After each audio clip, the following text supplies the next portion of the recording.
As the Galaxy S9's launch date of February 25 creeps closer, we're learning more and more about the upcoming flagship.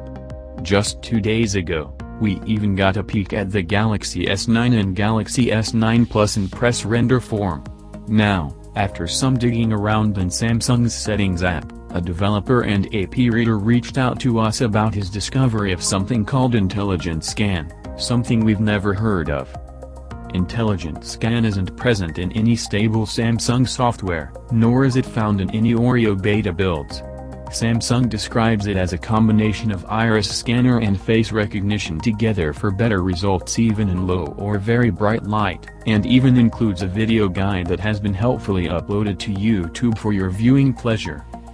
Given the description and video, it sounds like Intelligent Scan will combine the sometimes limited information the iris scanner and your front camera can each extract to piece together a fuller picture of whoever is trying to unlock the phone. The iris scanner might take priority in darker situations, but the facial recognition is still superior if your eyes aren't aimed directly at the iris scanner or if they're semi-closed.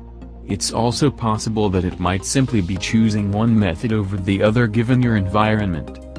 The feature will likely debut on the Galaxy S9, though there doesn't seem to be anything preventing it from being retrofitted to the Galaxy S8 and Note 8 since it doesn't appear to require any additional hardware.